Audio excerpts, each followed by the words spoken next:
Live India news में आपका हार्दिक स्वागत। मैं हूं आर डी वर्मा। आप देख रहे हैं live India news. Live India news के माध्यम से हम आपको दिखाते हैं शहर में हो रहे हर घटनाक्रम को। तो आइए देखते हैं आज के मुख्य समाचार। भिवंडी प्रांत कार्यालय के सामने महाराष्ट्र न्याय मंच की ओर से 1 दिवसीय धरना आंदोलन। तो आइए ले चलते हैं भिवंडी के प्रांत कार्यालय के समक्ष। महाराष्ट्र न्याय मंच के पदाधिकारी और अध्यक्ष खान फखरे आलम ने कई मुद्दों को लेकर के 1 दिवसीय धरना आंदोलन का प्रदर्शन किया और प्रांत अधिकारी को एक आवेदन दिया। तो आइए देखते हैं कई मुद्दों को आंदोलन बनाकर 1 दिन के लिए प्रांत कार्यालय के सामने धरना दे रहे खान फखरे आलम ने बताया। हम आज भिवंडी शहर में प्रांत ऑफिस के बाहर बैठे हैं अपनी 4 मांगों को लेकर, जिसमें एक मांग ऐसी है कि भिवंडी शहर के नदी नाका क्षेत्र में कामवारी नदी है, जिसके दोनों तरफ बांध काम हो रहा है बड़ी तेज़ी से, जिसके कारण नदी पतली होती जा रही है। इसलिए पानी रुकता है और वो पानी भिवंडी शहर में रह जाता है, जिसके कारण करोड़ों रुपए का नुकसान और लोगों की जान खतरे में पड़ती है। हमारा एक मुद्दा ये है। दूसरा एक मुद्दा ऐसा है कि भिवंडी शहर में 5 प्रभाग है। एक प्रभाग में करीब 20 से 25 हज़ार घरपट्टियाँ हैं। इसलिए अगर देखा जाए 5 प्रभाग तो लाखों में घरपट्टियाँ हैं, मगर भिवंडी शहर में जो केबल नेटवर्क है, जो केबल टीवी जोड़ी जाती है, वो कनेक्शन भिवंडी शहर में 30 से 31 हज़ार दिखाया जा रहा है, जिसमें सरकार का करोड़ों का नुकसान हर महीने हो रहा है। दूसरी मांग है। तीसरी मांग, भिवंडी शहर में गैस की कालाबाजारी बहुत तेज़ी में हो रही है। 59,000 के पहले आमदनी के जितने भी राशन कार्ड है, जिस पर 2 रुपये किलो गेहूँ और चावल 3 रुपये किलो चावल मिलता है, वो तो मिल रहा है, मगर 59,000 के बाद वाले जो कार्ड धारक हैं उनको गेहूँ चावल पिछले 1 साल से मिल ही नहीं रहा है। वो योजना चालू की जाए और अभी जो केरोसिन कम कर दिया गया है उसको पहले की हालत में लाया जाए। भिवंडी तालुका शासकीय ग्रामीण शालेय कबड्डी स्पर्धा 2015-16 का आयोजन। भिवंडी तालुका शासकीय ग्रामीण शालेय कबड्डी स्पर्धा 2015-16 का आयोजन दुगाड़ फाटा के नव समाज विद्या मंदिर मानेवली पर किया गया था, जहां माजी आमदार श्री भाई पाटिल, आगरी समाज उन्नति मंडल ने आयोजन किया था, जहां भिवंडी तालुका शासकीय ग्रामीण शालेय कबड्डी स्पर्धा में कई स्कूल के बच्चों ने 20 वर्ष से कम उम्र के बच्चों ने भाग लिया था, जहां सूत्र संचालक के रूप में सुरेश जाधव ने सूत्र संचालन किया। भिवंडी तालुका शासकीय ग्रामीण शालेय कबड्डी स्पर्धा में कई विद्यार्थियों ने, कई जगह के आए हुए विद्यार्थियों ने भाग लिया था और अपने कबड्डी स्पर्धा का प्रदर्शन किया, जहां उन्हें प्रोत्साहित करने के लिए स्कूल की तरफ से प्रमाण पत्र देकर सम्मानित और पुरस्कृत किया गया। प्रथम म्हणजे इथे आज या नवसमाज विद्या मंदिर आमच्या या ग्राउंडमध्ये जे तालुकास्तरीय स्पर्धा आयोजित केल्यात त्याबद्दल मला खूप आनंद वाटला आणि त्या आनंदाच्या भरात मी जवळजवळ इथे 5-7 दिवस इथेच आहे आणि जे काही कमी पडते कुठे काय धापल करून सगळं व्यवस्थित कसं होईल, आनंद कसा होईल, इथले खेळाडू कसे पुढे जातील। आमचे जाधव सरसुद्धा इथेच खेळले, आता इथे खेळून ते पुढे गेले। प्रत्येक खेळाडू आमच्या इथलीच आज मातीतली इथे दुगार फाट्याची एक मुलगी महाराष्ट्रात कुस्तीमध्ये 1 नंबर आलेले आणि नंतर ती आज नॅशनल लेवलला गेलेली आहे। म्हणजे ग्रामीण भागामध्ये एवढं आमचं एक चाललेलं आहे की हा ग्रामीण भाग कुठेतरी खेळामध्ये मागे तो पुढे कसा जाईल, म्हणून मी स्वतः एक माझं मंडल रजिस्ट्रेशन केलं आहे। एक श्रीकृष्ण क्रीडा मंडळ या नावाने रजिस्टर करून बाजूलाच आम्ही एक 7 एकर जागा गव्हर्नमेंटकडे मागणी केलेली आहे, जर शिवकडून आम्हाला गेलेली आहे आणि कलेक्टरकडून आता पास होणार आहे। जर 7 एकरमध्ये आमचा जर ग्राउंड झाला तर स्टेडियमसारखा एक मोठा भव्य उभारून या संपूर्ण तालुक्याचा इथे क्रीडा महोत्सव करून सगळे खेळाडू पुढे कसे जातील हाच उद्दिष्ट आमचा आहे। चांगलं आहे आणि आमच्या संस्थेने त्यांना मदत चांगली केली आहे आणि त्याप्रमाणे त्यांची सोयी करून ठेवलेली आहे आणि आमचे शिक्षकही त्यांना सहकार्य करत आहेत। तसंच क्रीडा स्पर्धा साजऱ्या होत असतात आणि या स्पर्धा साजऱ्या होण्यासाठी क्रीडांगण हे उपलब्ध असणं आवश्यक असते। त्या क्रीडांगण उपलब्ध असण्यासाठी या क्रीडांगणाची तयारी करण्यासाठी इथल्या ज्या क्रीडा शिक्षकांनी आणि क्रीडा प्रमुखांनी तसेच या संस्थेतील क्रीडा शिक्षक आणि सर्व शिक्षक आणि संस्थेतील सर्व पदाधिकारी यांनी मेहनत घेऊन पूर्ण चांगल्या प्रकारे क्रीडा कबड्डीसाठी जे मैदान उपलब्ध असतात चांगल्या प्रकारे ते उपलब्ध मैदान करून दिलं, त्याबद्दल मी त्यांचा धन्यवाद व्यक्त करतो। आम्हाला जेव्हा विचारणा केली त्यावेळेस आम्हाला खूप आनंद झाला की आमच्या शाळेला आयोजन करण्याची संधी मिळते आहे। मी नंतर आमच्या संस्थापकांना वगैरे फोन करून विचारलं, त्यामुळे बिनधास्त करून टाका, काय खर्च येईल तो आपण सगळे करणार आहोत। तर याच्या पुढे याच्या अगोदरही आम्ही 2012ला इथे खो खोचे सामने खेळले होते, त्यामुळे तो अनुभव आमच्या पाठीशी होताच आणि आताही आम्हाला ग्रामीण कबड्डी क्रीडा स्पर्धा आयोजित केलेला आहे, त्याच्यामुळे आम्हाला खूप आनंद होत आहे. आमच्याकडं ग्राउंड वगैरे खूप मोठं उपलब्ध आहे. त्याच्यानंतर पाण्याची व्यवस्था 24 तास आहे. सर्व ग्राउंडमध्ये CC कॅमेरे आहेत, एकूण 24 कॅमेरे आहेत, सर्व वर्गामध्ये कॅमेरे आहेत. त्याच्यामुळे आम्हाला ही जी संधी मिळाली आहे तिचं सोनं करण्याची जी संधी आहे तिचा आम्ही उपयोग घेणार आहोत. आणि गवई सर जे क्रीडा शिक्षक आहेत आणि सर्व त्यांचे सहकारी शिक्षक बंधू भगिनी यांना मी खरंच शुभेच्छा आणि अभिनंदन करीन त्यांचं, की त्यांचा जो उत्साह आहे मी आता 2 दिवसापासून बघतो की त्यांची लगबग आणि प्रत्येक गोष्ट ही पूर्ण तयारी करून खेळाडूंना कशा सोयीसुविधा देता येतील त्या दृष्टीने ते झटत आहेत. अगदी रात्रदिवस एक करून त्या सोयीसुविधा एकत्र करत. आज आम्ही अनेक वर्ष गेले 15 वर्ष आम्ही खेळांचं आयोजन नियोजन बघतो आहे, परंतु या संस्थेसारखं आयोजन या ठिकाणी मला कुठेही जास्त दिसलेलं नाही. इवन महापालिकेमध्ये सुद्धा दिसलं नाही. महापालिकेने सुद्धा केलेलं आहे, परंतु हे ग्रामीण पद्धतीने अगदी मान्यवरांचं लेझिमनी स्वागत आणि मान्यवरांचं आपल्या पारंपरिक पद्धतीने हे स्वागत खूप सर्वांना आवडलं. त्याचबरोबर इथे उपस्थित झालेल्या तालुक्यातील जे शिक्षक बांधव आहेत, क्रीडा शिक्षक जे संघ घेऊन आलेत, त्यांनीसुद्धा माझ्याकडे भावना व्यक्त केल्या आणि ते सुद्धा खूप खुश आनंदात आम्हाला या ठिकाणी दिसले की या संस्थेने शाळेने खूप चांगल्या पद्धतीने या ठिकाणी आयोजन केलेलं आहे. की माझी सुरुवाती याच खेळापासून झाली आणि याच शालेय स्पर्धांपासून झाली. मलाही पुढे जाऊन वाटलं नव्हतं की मी पुढे जाऊन कुठेतरी मोठा खेळाडू किंवा काही बनेन, पण जी माझ्या मनात जिद्द आणि चिकाटी होती त्या जिद्दीच्या जोरावर आणि जाधव सर, बेलखडे सर आणि BNN college, Padmashri Annasaheb Jadhav high school या शाळेने आणि कॉलेजने माझ्यावर भरपूर विश्वास दाखवला आणि मला पुढे केला आणि मी त्या विश्वासाला खऱ्या अर्थी उतरलेलो आहे असं मला आज वाटत आहे. तरी मी आपल्या या शालेय स्पर्धेतील प्रत्येक खेळाडूला एकच सांगेन की आज जसं मी पुढे जाऊन भिवंडीचं नाव केलेलं आहे, माझ्याहून जास्त पुढे तुम्ही जा आणि आपल्या भिवंडीचं नाव भारतातही नाही तर पूर्ण जगात उंचावेल हे काम करून दाखवा. आइडियल फ्रेंड्स ग्रुप की ओर से हाईवे दीवा में स्कूली बच्चों का चित्रकला और निबंध स्पर्धा तथा रक्तदान शिविर का आयोजन। तो आइए ले चलते हैं आपको हर साल की तरह इस साल भी लगातार 8 साल से आइडियल फ्रेंड्स ग्रुप के अध्यक्ष मयूर पाटिल के मार्गदर्शन और नेतृत्व में बच्चों का चित्रकला स्पर्धा, निबंध स्पर्धा का कार्य किया जाता है, जिसमें स्कूली बच्चों के प्रोत्साहन के लिए उन्हें सम्मानित और प्रोत्साहित करने के लिए पुरस्कार और प्रमाण पत्र भी दिया जाता है। इस साल भी वर्ष 2015 में आइडियल फ्रेंड्स ग्रुप के सभी कार्यकर्ता पदाधिकारी अपने संस्थापक अध्यक्ष मयूर पाटिल के साथ मिलकर हाईवे दीवा में स्कूली बच्चों के लिए चित्रकला स्पर्धा और निबंध स्पर्धा का आयोजन किए थे, जहां रक्तदान शिविर का भी आयोजन किया गया था आइडियल फ्रेंड्स ग्रुप की ओर से। लगातार 8 साल से जन सेवा और जनहित का कार्य करते आइडियल फ्रेंड्स ग्रुप काफ़ी अग्रसर है, जहां मयूर पाटिल के सपने साकार होते जा रहे हैं कि उन्हें जन सेवा करना है, जनहितार्थ काम करना है और समाज की सेवा करना है। दिल के या उद्देशाने आम्ही सगळे युवा मंडळी एकत्र आलो आणि आमच्या या आयडियल फ्रेंड्स ग्रुपच्या वतीने दरवर्षी वर्धापन दिनानिमित्त आज आमचं 8वं वर्धापन दिन आहे।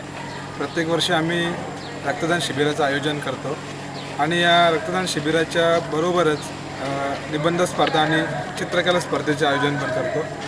समाजाची बांधिलकी म्हणून आम्ही रक्तदान हे जीवनदान या प्रेरणेतून आम्ही रक्तदान शिबिराची सुरुवात केली। प्रत्येक वर्षी आम्हास 30 ते 35 पर्यंत लोक रक्तदान करतात। खरोखर हा आकडा एक आदर्श आकडा मानला जातो। शहरी भागात देखील एवढा होत नाही।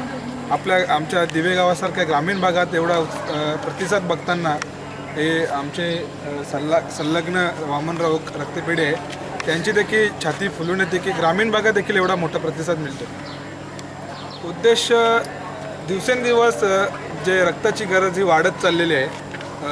खूप मोठ्या प्रमाणात अपघात होत आहेत। जे गोरगरीब जनता आहे त्यांना रक्ताची जे मूल्य आहे, जे मोल आपल्या विकत घ्यायला गेल्यानंतर जे आपले पैसे भरावे लागतात, तर ते कोणा गोरगरिबाला जमत नाही, किंबहुना त्यांना काही अडचणींना सामोरं जावे लागतं। आम्ही हे रक्तदान हे विनामूल्य मोफत रक्त त्यांना देतो व त्यांना आमच्याकडून थोडा काय होईना पण आम्ही हातभार लावण्याचा प्रयत्न करतो।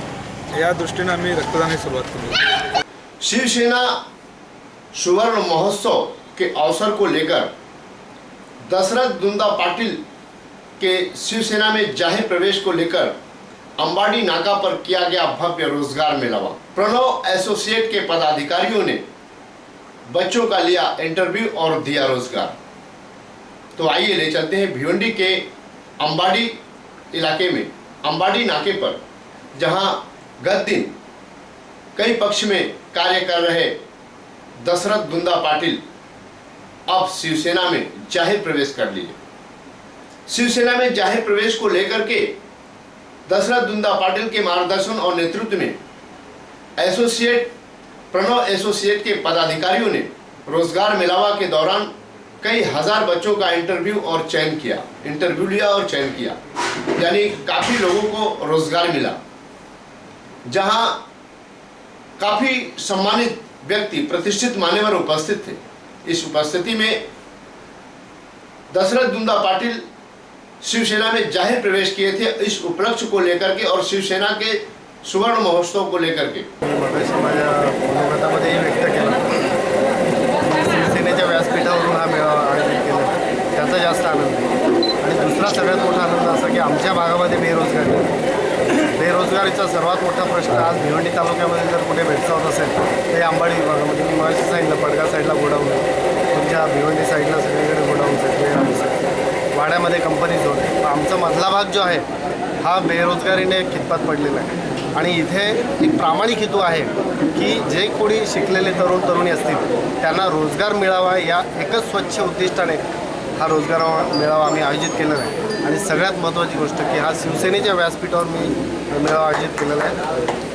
सर किती प्रणव एसोसिएट म्हणून एक एसोसिएट्स आहे, त्यांनाच आपण आमंत्रित केलेलं आहे। भविष्यामध्ये आणखी जसं मी माझ्या मनोगतामध्ये सुद्धा व्यक्त केलं, वाडामध्ये अनेक कंपन्या आहेत, या साईडला भरपूर गोडाऊन आहेत, अनेक ठिकाणी नोकऱ्या उपलब्ध आहेत, परंतु माझ्या मराठी मुलांना, स्थानिकांना तिथे रोजगार मिळत नाही। आम्ही आमच्या संघटनात्मक शक्तीने अशा प्रकारे भविष्यामध्ये अनेक ठिकाणी तरुणांना रोजगार देण्याचा प्रयत्न। सर 1000 जागा या ठिकाणी आहेत, 1000 मुलं काही इकडे आलेली नाही, साधारणतः 250-300 मुलं इथे आहेत आणि 300 ते 300 मुलांना या ठिकाणी रोजगार मिळेल असं प्रणव असोसिएटच्या माध्यमातून सांगितलं आहे। आमच्या माध्यमातूनही आम्ही सांगतो आणि भविष्यामध्ये तुमच्यासुद्धा पत्रकारितेच्या माध्यमातून जर कुठे आव्हान करायचं असेल तर या शिवसैनिकांशी संपर्क साधा, तुम्हाला रोजगार मिळेल याची ग्वाही। सूर्योदय सामाजिक प्रतिष्ठान भिवंडी की ओर से स्कूली बच्चों को बांटे गए नोटबुक। तो आइए ले चलते हैं ग्राम पंचायत वड़गर में, जहां ग्राम पंचायत कार्यालय में सूर्योदय सामाजिक प्रतिष्ठान भिवंडी की ओर से स्कूली बच्चों को नोटबुक वितरण किया गया। साथ में उपस्थित मान्यवरों ने स्कूली बच्चों के लिए अपने मार्गदर्शन भी किए कि जिस तरह से स्कूली बच्चों को, छोटे छोटे बच्चों को नोटबुक वितरण किया जा रहा है, उन्हें प्रोत्साहित किया जा रहा है, उनका भविष्य उज्जवल और अच्छा बने। उन्हें प्रोत्साहित करने के लिए सूर्योदय सामाजिक प्रतिष्ठान भिवंडी ने हिंदर शेठ भगत विद्यालय के प्राचार्य अध्यापक को आमंत्रित किया था, जो प्रमुख अतिथि के रूप में उपस्थित थे। जहां सामाजिक प्रतिष्ठान सूर्योदय सामाजिक प्रतिष्ठान भिवंडी के कार्यकर्ता पदाधिकारी में अध्यक्ष नीलेश भगत, जय पाटिल, कानन पाटिल, रोशन पाटिल, उषा रोशन पाटिल और गांव के माजी सरपंच, आजी माजी सरपंच और सदस्य तमाम लोग उपस्थित थे, जिनकी उपस्थिति में सैकड़ों बच्चों को नोटबुक वितरण किया गया। आपल्या शाळेतल्या मुलांना वह्या वाटण्याचा हा फार मोठा कार्यक्रम आहे। असेच कार्यक्रम जे राबवते मुलांना मी तुम्हाला सांगू इच्छितो, या वह्या वाटण्याचा कार्यक्रम म्हणजे आपल्या भविष्याचे कार्यक्रम। आपण चांगले शिकावं, चांगले सद्गुण घ्यावे आणि पुढे आपण खरोखर गावाचं नेतृत्व करावं, तालुक्याचं नेतृत्व करावं आणि जिल्ह्याचं प्रचार करावं, या तुम्हाला वाटण्याच्या शुभेच्छा आहेत। वाढदिवस सुद्धा आपण शिक्षण दिन म्हणून साजरा केला तर तो यथार्थ ठरावा। बाबासाहेब आंबेडकरांचा उल्लेख या ठिकाणी झाला, त्यांनी आपल्या देशाची घटना लिहिली, त्या घटनेच्या मार्गाने आपण गेलो तर तो शिक्षण दिन म्हणून साजरा होईल। मगाशी उल्लेख करताना रामायण महाभारताचा उल्लेख झाला। रामायण महाभारत काळी विद्यार्थी हे गुरुग्रही जाऊन विद्या संपादन करत असत. कोणी वाट पाहू नका, वाट कोणाची पाहू नका. हे सारं जग जिंकायचं आहे, हार कधी मानू नका. यश तुमच्याजवळ आहे, जिंकल्याशिवाय थांबू नका.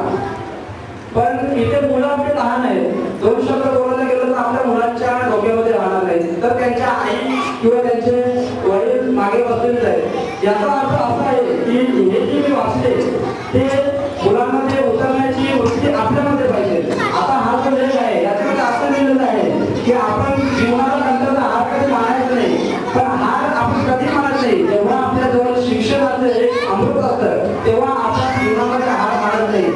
धामनकर नाका मित्र मंडल और स्वाभिमान सेवा संस्था की ओर से वर्ष 2015 गणपति उत्सव और दही हंडी उत्सव को लेकर मार्गदर्शन सभा का आयोजन।